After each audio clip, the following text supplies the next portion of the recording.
And welcome to Let's Get It Together at Lunch. That's right. It's a bite-sized version of the Let's Get It Together conversation because this is a really big idea, and this program is going to reach higher and higher heights if the Lord wills it. And I am going to be striving to build and grow and continue bringing the best of information and thought and communication and connection and all those very powerful things to help us get it together. We have much to do, but we don't get there alone. So make sure your friends don't miss out on this. Click share right now from your page so that everybody can get in on this conversation that hangs out with you. You know, those brilliant, like-minded people. And we want to have opportunity for them to connect, ask questions, and be involved. How about that? Well, I had the most amazing experience recently.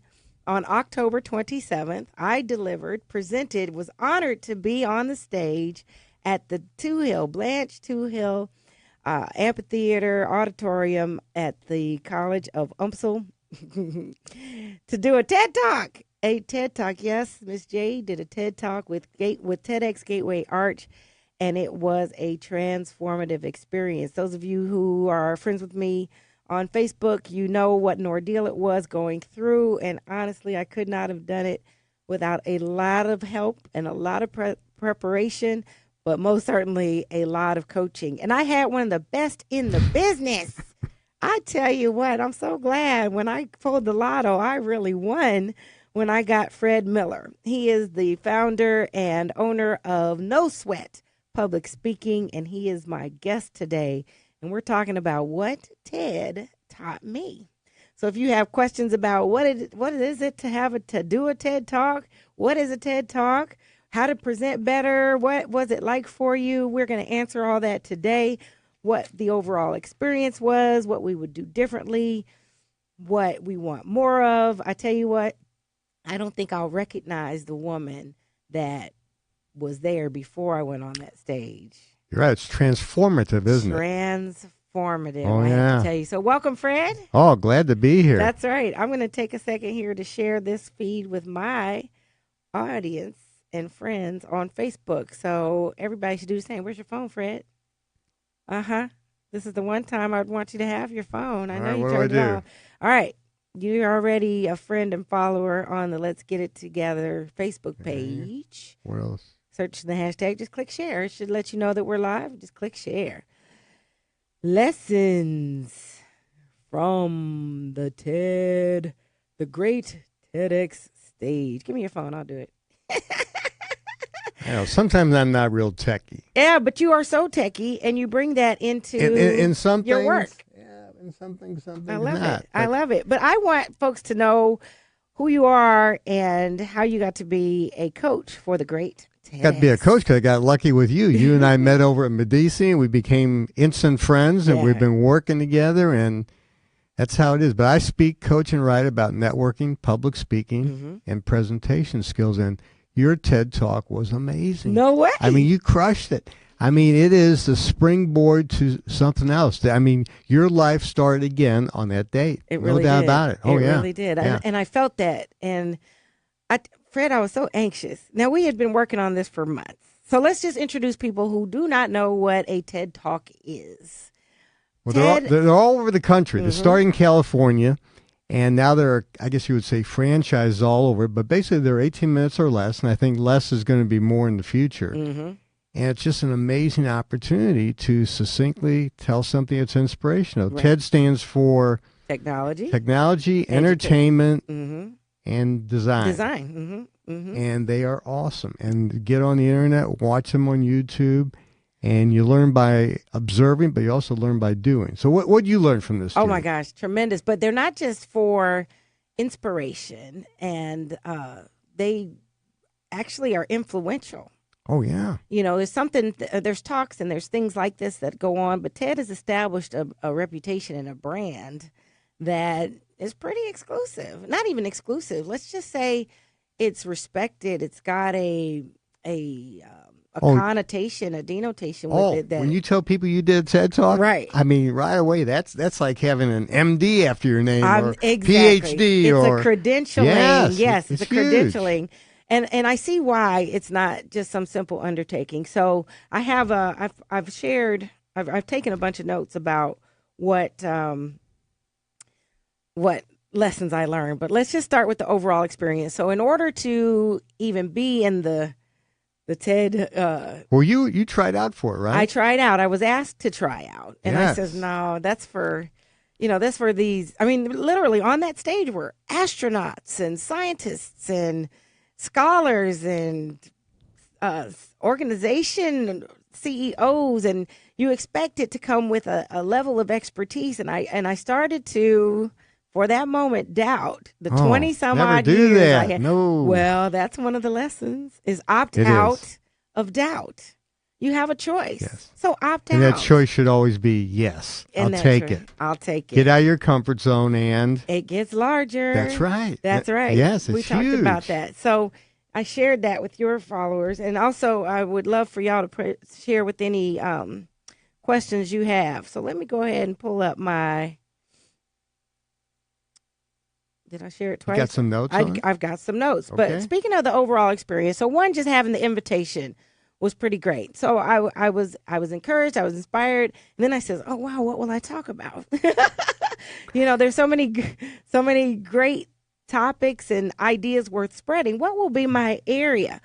And so as I'm scanning through all those possibilities, I really had to wrestle with what do I speak on, and that it had to be an intersection of three things. What am I very passionate about? Oh, passion always trumps everything. Passion trumps everything. And you use that Trump word in the most positive way. I tried to, but you're right. Passion trumps everything. Yeah. And when you take passion plus knowledge plus technique, you own the audience. And you did. I mean, you owned them. Oh, my gosh. I'm still giggling about that to this day. So I found something I was passionate about, and that's communication. Yes. Really key, deep meaning, tangible, interpersonal human exchange and communication. Which we're lacking these days a lot of times. We are. With instant messaging and emails and people not talking full sentences. There are people sitting next to each other, and that's how they communicate, by texting. That's nuts. Yeah. Well, good news, everyone. Twitter has expanded our I saw word that count today. Doubled it to 280 characters rather than 140. So you have a little more room to connect more tangibly. The other thing I wanted to share was something that I had experience or skill in. And over the years, thousands and thousands of interviews, literally thousands of interviews and conversations, I've had the opportunity to hone my ability. It's your expertise. It's my expertise. Yeah, don't get up and talk about something you don't know anything about. But you know this stuff. Now, there were a few places in there I tried to impress. And as my coach, you were a great coach to say, I don't know if we need all that. Well, I'm learning less is more, isn't it? Yes, it is, for sure. And then finally, I wanted to speak on an area that there was a need. So passion, skill, and need were what were essential coming together for that talk. And so then I came up with, what am I already doing? See, we can go searching for things. And it's right under your nose. It's right there. Been doing it all right along. There. Yes. Much love. Thank you, Rogers, for sending love. He said, great job. I can't wait to meet you and be on your show as a children's author. You got it. Cool. And I definitely want to keep bigging up children's authors all together. Who's here putting up teary eyes on here? What's that all about? Okay. Put it in the chat and tell me why you got teary eyes, because I hope it's because you're inspired and not because you're feeling sad or short in any way. And one of those key things in my talk were I wanted to build and encourage confidence. Key thing was confidence. The other one was connection. And finally, communication. Those were the key points I honed in on, and I did so with what I've been using, and that's this thing called word smirching. Go figure. And it's basically designing the language that you use to liberate you rather than confine you, because all that we have is contained in language, everything. And words have become the bricks, the structures that build our lives. We compose our stories, our experiences, and our connections with our words. But when we're using things like I'm inadequate, I'm not enough, we're showing up less than our full authentic selves. Well, yeah, negative self-talk. It's terrible. Negative Don't self-talk. do it. And I was and going one of after the things it's worth mentioning, St. Louis Community College does a study every year called Workforce St. Louis. Mm-hmm. And the number one or number two soft skill every single year that employers find lacking in new hires is communication. People can't communicate. Get out. See, this is the place. Yes. Mm-hmm. That's what we went in for. So with that being the focus of my talk, I got to have Fred help guide me from where I was to being ready for that stage. And I tell you, up until that last minute, I can't thank you enough, Fred. You were right there. And when I was choking on my own spit, wanting to turn around and run out the other door, when I'm pacing the floor, when the tears were about to fall, when I didn't know, you were right there, and you said you're going to do great. And to hear you say that Yeah, I was right. So how do you prepare somebody for? Well, how did you prepare? First of all, you have content and delivery. So Yes. you had to have your content first. Got it. But knowing that, here comes that word again, delivery trumps content. It does. It's huge. It's huge. And we talk about this a lot. And on the delivery side, and this is where you really shine, you have nonverbal and verbal delivery. Yeah, and being center stage with the spotlight on you, that's where you radiate. That's where people connected with you. And some people don't have that, but you have it naturally, but then you used what you had, which was dynamite. That's fantastic. You can't send, because we believe what we see. And if your body language and facial expressions didn't carry that same message, it wouldn't have got through. That's right. That's right. So key thing, if you're getting, and this is whether you're on a stage or if you're in a presentation or even in your one-on-one. Oh, yeah. If your body language doesn't line up with the message you're communicating, you're sending mixed signals. Your if I would say, will boy, I'm really enjoying this. Right. No, you're right. That's what, yeah. And, Right. and on the nonverbal side, there's deliberate and there's non-deliberate. You do some things without thinking about it. True. And if you're one of those people who rolls your eyes, you got to keep that in check because that's what the audience will believe. But the way that stage was set up and the spotlights and the way you were dressed, your brand and everything, that's what people saw. And that was huge. It was. And that's what made it most intimidating. So speaking on the whole thing of the fear, what was intimidating was that it was only me. I didn't have any props to lean up against. There was no mic. There was nothing there but complete vulnerability. And at that point, I let go. And I said, trust in the process, trust in the work that you put in, and trust in your heart to deliver. And ultimately, for me, trusted in the Lord. I turned it over to God and said, I can do all things through Christ who gives me strength, and let it go. Because truth is, it could have flopped. It really could have. And it has happened to the best of us. Even the great Queen Bey has fallen off a stage, has had her hair trapped in a fan. It happens to the best of us. It could, but it's not the end of the world. And honestly, there was a passing through, just really a real passing through. And it felt like saying bye to old friends. And the red carpet, that red circle was your launching pad, and you have launched. So the best is yet to come. It is, indeed. Absolutely. It is. So let's take a second to welcome who's with us. Jean Burke, Rogers Howard, Kiana B., Christina Dancy. She's got a lot coming forward for her in her life as well. I still keep getting all these sad. Is it because we can't hear or something? I got hearts and I got somebody who's crying. They keep putting these sad and mad emojis, and I'm just hoping they're doing okay. Well, I think it was an emotional speech. I mean, people get emotional about, the message you're delivering, which is a dynamite one. Okay. Don't blame it on him. He's like, I'm good over here. And let me just also acknowledge and thank my amazing producer and engineer, Edwin Grider. You can't see him, but his company is called Gifted Wonder Productions, gifted with the number 1, DER Productions. And he is what's making our weekly show for you possible. His skill, his commitment, and has helped us troubleshoot all kinds of stuff and puts up with me. That's another thing, Fred, you put up with me. Well, Ed can sympathize with me, right? right? That's right. That's right. Yeah, we deserve something. No, it was easy. I mean, you were easy to work with. I mean, let me mention this. You were very, very coachable, and that's important. That's huge. You were open to new ideas mm-hmm. because some of the things you got to shift. You know, it's like, well, I've always done it. Well, let's try this. And you have to be open to being coachable. Absolutely. And that's one of the TED lessons here as well. You have to be open. Where's my TED lessons? Here we go. You have to be open and be coachable. And there were times where some of them, like, give them the example of the sponge that helped me a lot. You said we need to be more like sponges. Absorb everything and squeeze out what you don't need. Now, having said that, and there were a lot of other coaches too, I have to admit that when the group sessions where there were other people giving you feedback, that's dynamite. That helps me. I always learn from the other people. Yeah. And I think if I was going to do one thing a little bit different, I think I'd be a little bit tougher on you. You would have. Especially on the slides. Okay. Especially on the slides. Which it was a gift that they didn't quite transfer, and we got rid of a lot of that text. Yeah. And yeah, I did. Less was more. It really was. It really was. But see, that was going to be a crutch.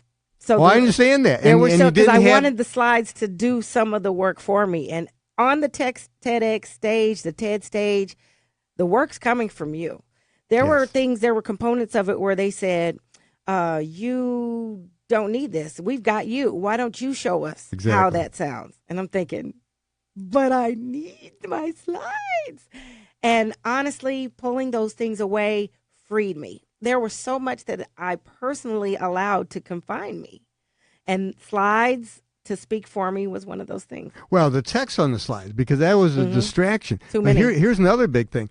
When the screen went blank, and we talked about that, the audience looked at you, which they should do. Great tip. Because share that tip with our audience, too. So when you have a presentation, you don't want to compete with your visual. No, we're drawn to the light. How many times have you been to a presentation, the presenter didn't have to be there because just had the slides on a QuickTime movie. Yeah. And you don't want to have text. And here's the biggest reason, is that we cannot multitask. And the example we always like talk about. Yes, we can as women. I understand why you don't. I hear that all the time. But if you watch cable news and you see that ticker tape come across the bottom, if you're reading that ticker tape, I'm not listening. You have no idea what they're talking about. True. That's true. So the idea, you have high quality, universally understood images. So when somebody looks at that image, they know what it is. And you as the speaker provide the text. And that's what you did so well. You want the people looking at you. And I'm just amazed at speakers who just have everything on the screen and the audience never even sees them. But this is where coaching comes in. This is where coaching comes in, because there's so much. This isn't something you just have automatically and it evolves. No, I've and learned they don't it all. teach it in school. You have, and now you're a coach. I'm still learning. I mean, I'm reading the book today. I'm learning stuff. It's all about the stories. Share with us what book you have. Well, I'm reading a book by Carmine Gallo. Carmine wrote a book, Talk Like TED, but he also wrote a book about Steve Jobs I'd read before. And the point he makes is it's all about stories. Because we go into the hard drive of our brain, we pull out a file that matches the story. So when you told the story about freezing and being afraid of that, Winston Churchill, one of the first speeches he gave when he was a young man, he froze for 3 minutes. His opposition was laughing at him. He had to sit down, and he said, I will never do that again. Okay. And one of the things they did, always short, simple words. What we've learned is simpler is better. And we talk about this a lot, too. You don't impress people with words they don't know. You make them feel stupid. And nobody wants to feel stupid. Right. So and short. And it can backfire. Oh, absolutely. They'll tune you out. They'll tune you out right away. Yeah. So, so there was a commonality thing. And that's one of the, most certainly for anybody, whatever experience it was, don't resolve yourself. Be open, Be open, because essentially these things, though disasters, are learning places. Oh, and be prepared to make mistakes and embrace those. Because I think as Bill Gates said, if you get it right the first time, you don't give a second thought. You're not going to grow that way. Look at that. If you get it right the first time, you won't give it a second thought. I love it. Welcome, Greg Kenner. Glad you're here. Jean, you're so sweet. She said, I'm adorable. Lovable played a factor in my success, I promise you. Shannon Gilchrist, welcome. And also Kim Mosby Summers. Hello, my dear. All right, so a few quick bullet points, what TED taught me. Practice can never fully prepare you for the full performance. Yes. but it prepares you for everything or anything else that may come your way, and it will. Honestly, as much preparation as I had, all the way up to the last you minute, did practice there were till the things. last moment. I mean, literally, yeah. You know, and everybody has their different styles, because Yes. there were some points where I totally blanked, and I said, I have forgotten every single thing I was supposed to say, and I've got 30 minutes. But when I say that as we're leading up to it, I still had life. I still had children. They still had dinner and needs. I still had traffic like anyone else. And all those things without the preparation could have been something to derail. So practice can't prepare you for the full performance. And even everything I did in practice didn't come out on the stage, but I was ready to flow with whatever came up. But you got to practice. And the rule of thumb for TED Talks is an hour of preparation for every minute of presentation. Okay, and I like people that. think they can just get up and wing it. No. I mean, Steve Jobs was my presentation hero. If he had a presentation, a 90-minute presentation on a new Apple product or service, he would practice for weeks. This guy's the best of the best. Right. Why would somebody think you can get up and wing it? And the analogy we like to make, if you make it for sports, I mean, most games are very, very short, but people are always working out, practicing, going to the gym. I mean, all kinds of stuff. Constantly. And it includes more than just that action. It includes the nutrition. It includes the rest. It includes the study. So where's my water bottle? You didn't have a bunch of alcohol before you got on stage then? No. No, and the people think it's Nor the night before.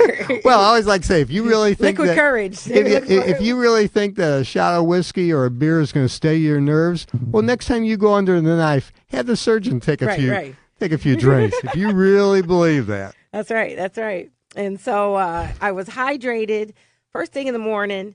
And that's something I would encourage you to do each day. Yes. It's not drinking it right before is not going to flow fully through your body. And so even then the nerves will usurp all of that. Yeah. So it was good to be hydrated. So practice. Yes, the TEDx is like no other stage you've ever been on.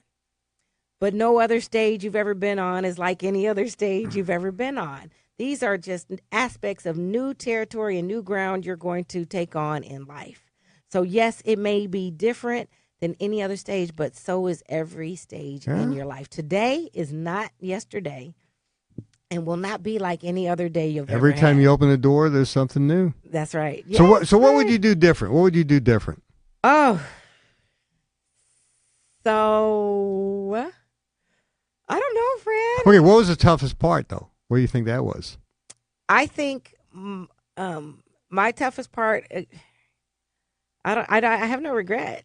I have no regret. Everything came together. I was willing. I learned. I do. Okay, here's something. Because it brings with TED more visibility, being ready for those eyes to be on you. Yep. And that what are you going to respond with? Not the what next necessarily, but how do we find you? If I look you up now, what will I see? And see, I encourage this for everyone. Now, I've been working on my brand and reputation, so it all lines up with who I really am.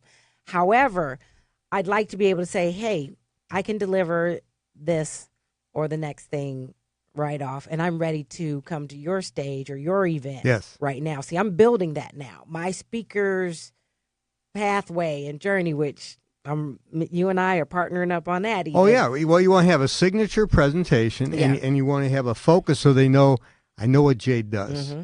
And it can't be so broad that they can't figure it out. Exactly. But you want to have several things where I know it. Mm-hmm. I know what it is. Exactly. And we've talked about a lot of things that, diversity, the problems we've had in this city and other cities, a lot of these things, those doors are going to open, and they want somebody with integrity and has a reputation like you have. Yeah. To lead that what discussion. I would do, and what I would do differently is really carve out that time. I found myself in a desperate wrestling with life gets in the way. I mean, yes. And there were times where I'm like, what am I thinking? Why do I even think I can get out here and do this? And there's so much involved in it. Right. But I want each of you to carve out some time, period. Some kind of simple space, simple discipline for yourself to focus on whatever that goal is, whatever that next thing is, whatever that burning that's in you has to have the attention. And I felt like it got put on the back burner a lot, but all ended up. It all works well. out. It all works. It all works out. But I think maybe you have to have that attitude. But my blood pressure would probably be would register more healthy if I'd have carved out that time. But I never got a break. There was never no break. But keep pushing. But you can build so much on this when you've done this and all the work you went through. The next challenge that comes along, you're thinking, this is nothing. Yeah. I mean, it's like, right. I did that TED Talk. Talk. That's what I mean. Like I can do, and then from there, I haven't been the same. I've spoken up to people here, and I've encouraged people in other ways. My home life has changed. I mean, really, it's changed how I show up. It changed how I show up. And probably it's not on YouTube yet, is it? They're still doing the editing. So once it gets up there, oh my gosh. Let's rock and roll. Oh my gosh. I'm taking the talk to Atlanta for the National Youth Summit on education, social justice, and the U.S. economy. I've been asked to share it with young women in a mentorship capacity. And I'm just really thrilled that this message will carry forward in a positive way. We want to offer you a chance to share any questions, ask any questions that you have. Let me see if I can get to that. But while we're doing that, there's a thing about speaking that people are most afraid of, and that is getting up there. Do you have a statistic about this being the next greatest fear other than... yeah, most people are afraid to death to speak. I mean, a lot of my individual coaching, somebody calls up and says, I'm sick and tired of people who don't work as hard as I do. They're not contributing as much to the company, but they're getting recognition, bonuses, sometimes promotions because they're speaking. Mm-hmm. And they're not very good. Right. But they're up there and I'm not. Right. And tell them about what speaking creates. It gives us these opportunities. Oh, well, if you're up there and you're speaking, not selling, but you're being seen as an expert, we talk about that all the time. People like to work with experts. Experts command more money for their products and services. That's right. Somebody speaking for speaking opportunities are business. That's what you want to say. I like them both, though. I want to build on that. Speaking opportunities are business, career, and leadership opportunities. Business, career, and leadership opportunities. And when people see you as an expert, then they see you as more valuable, and you can have a higher asking price. Yeah, well, let's just call it like it is. Oh, it is, yeah. Well, when the previous speakers came and talked to us, one of the first nights you came up there. Oh, my gosh, yes. I mean, two of them, they're getting calls from all over the world. Yeah.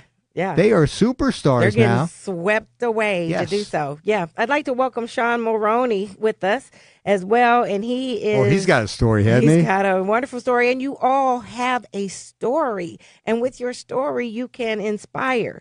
Couple of notes of some other things that TEDx taught me, that TED taught me, that your greatest critic is truly yourself. Oh, yeah. That the people that you're getting in front of are genuinely pulling for you. They don't get up there and say, I hope she blows this. No, that's right. Nobody's sitting there thinking, hey, I can't wait till she screws up. I'll be on her Facebook page. She'll be out of this town. Right. No. And even if there was the one or two, in a place like the Two Hills, that's 1,600 to 1,700 people that are there in your favor. They want it to be great, and so they are likely to receive you. One of the things I said about fear before I went on, I'm glad I did a Facebook Live before I went on stage, because that was a genuine, miserable, terrified existence that I no longer recognize. It's just a time capsule for me. The more you do it, the better you get at. Just exactly. with the speaking, but sure. Just get through that moment. And fear, I defined as forget every awful reason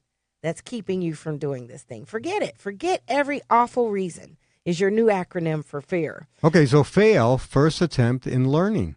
First attempt at learning. Yeah, so you should embrace failure. That's right, as well as fear. Find every available resource to do it. That's another way to look at it. And you can define the fear. Yes, there were knots. Yes, there was anxiety.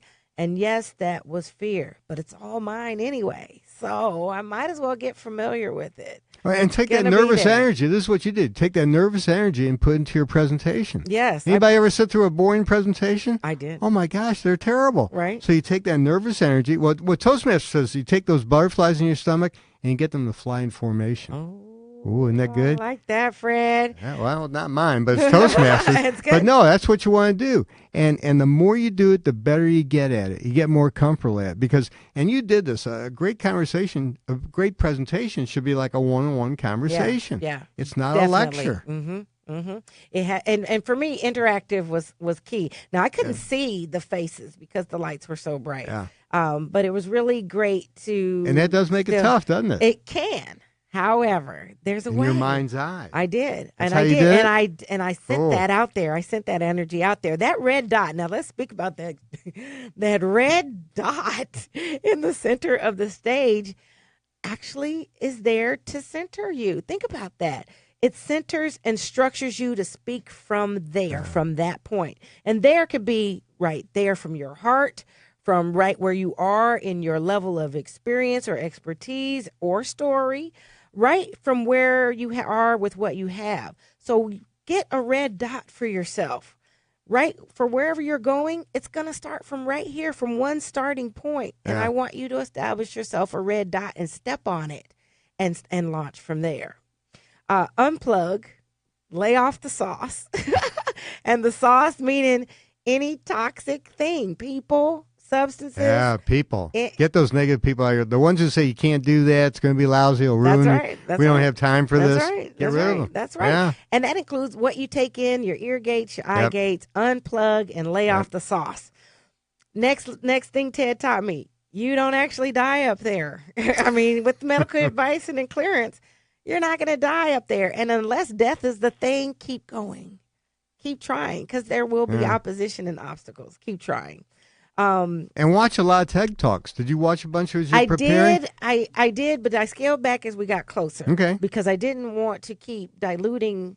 Well, you have to have your own style, too, because we can always watch somebody, and there are people who can sing and dance, do all kinds of things that I remember from my talks I could never do. Yeah. And every time I tried it, I made a fool of myself. But you got your own style. You want to hone that and make it better. You're not competing with anyone. You compete with yourself. Yeah. And you want to give the best talk you can give and make it better than the previous one. Exactly. Because if you're going after other people, it'll drive you nuts. Yeah. That'll be a never-ending chase.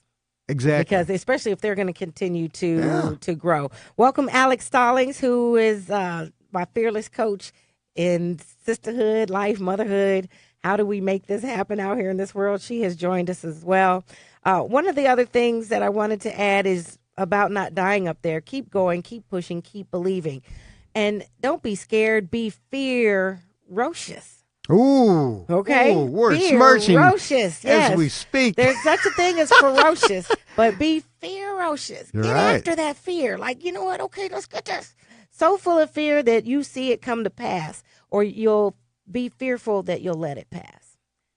Be so full of fear that you'll actually see it come to pass, or you'll see it pass you by. It's only 12 minutes, or however long your presentation is. You can do just about anything for 12 minutes. That's right. Put in perspective. 12 minutes from now, I'll be back in my car going back home. You can do this. And you have enough time. You have it in you. And anywhere you lack, your Creator can give you the strength and fill in any light and lacking spaces. Those are the biggest takeaways. That is good. Well, let me ask you a question. Yeah. Since you could not see the audience, and I always talk about taking the temperature of the audience, but do you imagine the people? I mean, how did you handle that? I could feel them. You could feel them? I could feel them. So they were immediately receptive. Yes. He has some dynamite applause, and the video you put in there, that was huge. That was huge. That's right. I can't wait to share. HEC TV were the media partners there, as well as a production crew. There will be a video of all of our talks. There were so many great presenters. There were 14 of us total, some entertainers and then 10 speakers. And so I was really surrounded by great company. I didn't want to let them down either. And you, for sure, standing there. I couldn't imagine coming back like, I'm sorry. Maybe next time. That next time might not. Oh, no, you're dynamite. Around. Yeah, so that all felt fantastic. So I felt the energy. I went out there like I want to win. Yeah. And there's great hype videos, those ones where like, you've got the world in your hands. You've got your Les Browns and your Tony Robbins and your E.T. the hip hop preacher. Yes. And they're like, scrap that fear stuff. I'm just saying, look, fear is real. I dealt with it. Yeah. But here, you can do this. And I went out there, feel like I want to win this. And I brought the smile out there. And that was huge. Off top. Huge. Then breathe.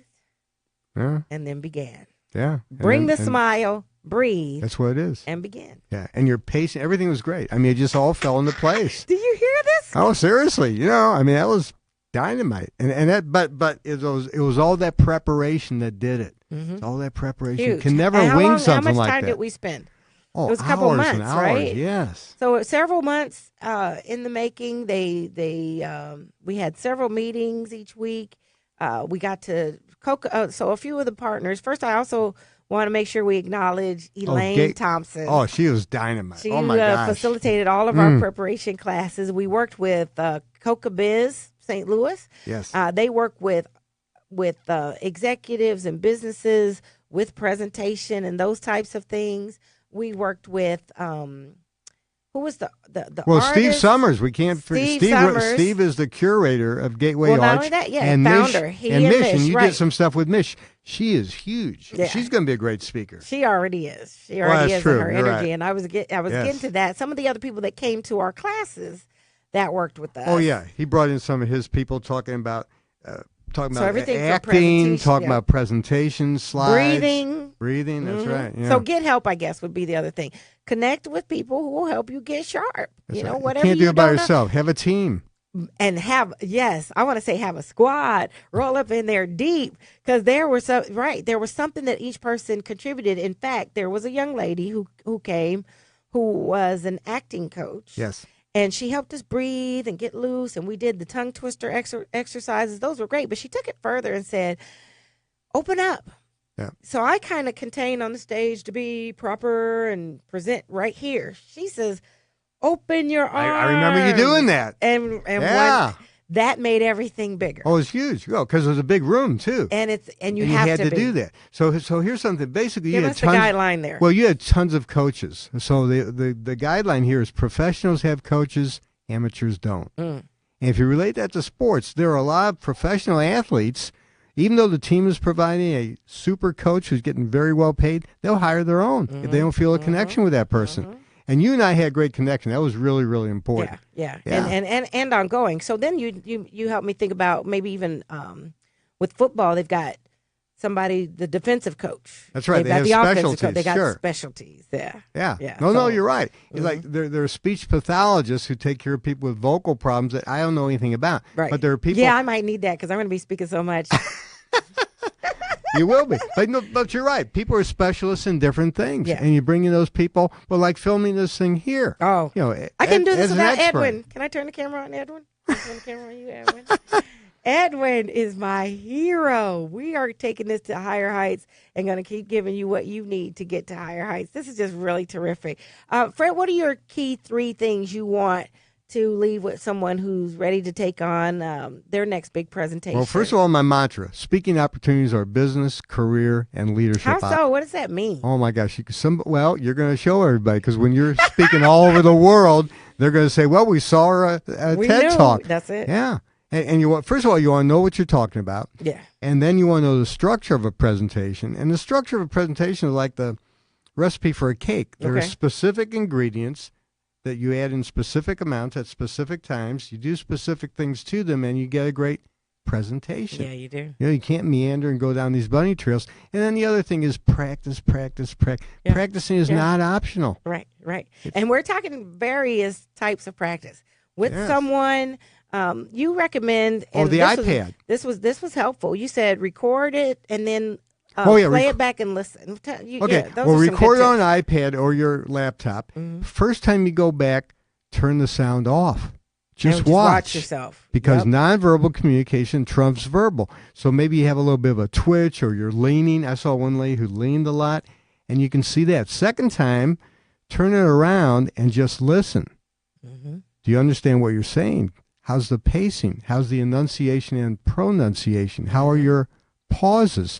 Third time, watch it with video and audio because you'll see and hear what the audience will see and hear. Fourth time, do it with your coach. Yeah. Because we all have blind spots. You may say, hey, that's really great, and maybe it wasn't. Or you may miss some things, and that person will see them. Right. Yeah, it makes sense. And you did that for me. I want to throw in one more. Do it in the mirror. Yes. I want you to do it in the mirror so that you can get over that beating, critique, harshness of self, or at least get it over with. If you don't get it over, you're right. Get it over with. Yeah, you know. I mean, it is what it is, and then you become see yourself, and then Well, it's like first time you listen to yourself or see yourself, you don't like it, right. but you gradually get used to it, and that's where you really start to improve. That's it. So we want to encourage you. You will see more from Fred and I. Will Hankey joined in and said, "Hey, go Fred." That's right. Will's dynamite. Will is a great speaker himself. He's an SEO expert. He has a company called Red Canoe. Will is dynamite. Okay, Will, we'll be looking for you. And Rogers Howard said, Fred, you and Jade are great together. I remember you, Fred, being my teacher at U City Night class in communication. Wow. My goal is to be a motivational speaker also. Keep up the good work. Huge. Isn't that? That's fantastic. Thank you very much. Wow. Absolutely. Fred, tell everybody where they can find out more and get connected with you, because we're going to be on. Thanks, Fred. Yes, No Sweat Public Speaking. Look at my website. Contact me. Love to have a conversation with you. But speaking opportunities are business, career, and leadership opportunities, and watch Jade's career. Watch it. It's coming. Fred has free videos in his newsletter where he gives you very valuable, useful tips that you can implement right away. In fact, I had seen several of them before I went to him and begged him to work with me and told him how much I had already used. Talk about coachable. There were so many things that he really poured into my learning that took my capability much, much higher, and just invaluable lessons that I'm taking with me everywhere I go. Thank you. Yeah. Now, one tip I hope we're going to add, because I actually had a conversation with Mish and Steve. Those are the big wigs with Okay, TEDx. so also, yes, so much love to Mish Hancock and Steve Summers, who are the co-founders of TEDxGatewayArch. And right after we did the Ripple Effect, they did TEDx Gateway Women. Yes. And they're constantly, it's a nonprofit organization, and the goal is to raise the level of consciousness and connection and innovation in our area and perspective. So definitely appreciate you guys for that. But what was that lesson? Well, one thing I think we're going to add to it is the introduction, because they didn't have the introduction like another TED Talk I watched was. They just said, here's Jade. Now, the information was in the program, but the introduction, and those of you who are going to do Please speaking, share this, yes. and you're going to do a lot, it's not your bio. Nobody cares where you went to school with, how many kids you have, or the fact that you collect rocks. I love that lesson. That's one of the transformative. Your introduction intro is not your bio. No, it's an integral part of your presentation. It's the speaker's obligation to write. The MC should read as if they wrote it. Mm-hmm. But it's why the subject, why the speaker, and why now. Because if you think about this, your audience is investing time, often money, and definitely opportunity costs. Opportunity cost is, I could be doing something else. Yes. So why in the world is that lady up there? What gives her the right to speak on this subject? It should be like the king's trumpeters announcing the king is on his way. And it is huge. Right. You know, so if they're going to have you speak, or if somebody is introducing you, write it yourself. That's right. And as soon as you get that speaking gig, let that person know it's my responsibility. I will get an introduction to you and go over it. Yeah. I mean, I worked ad nauseum on mine. You're going to do the same. Oh, yeah. It's huge. Absolutely. It's really, really important. Absolutely. Which changed the way I submitted the one for TEDx. Yes, exactly. Totally wonderful. These tips, these opportunities, strategies, and more are all available from Fred Miller's great website, No Sweat Public Speaking. He's got 2 books. He's an author of 2 great books, No Sweat Public Speaking and No Sweat Elevator Speech. And I will just have Fred close out with us. And if you can put your comments and questions in the chat that I can forward to him, or just reach out to him directly. But Fred, you get to close us out with your. What I want you to do is watch Jade, learn by what you see, use the techniques that she and I worked with, and I'll guarantee your next presentation will be absolutely, positively no sweat. No sweat. That's my guy. Take care.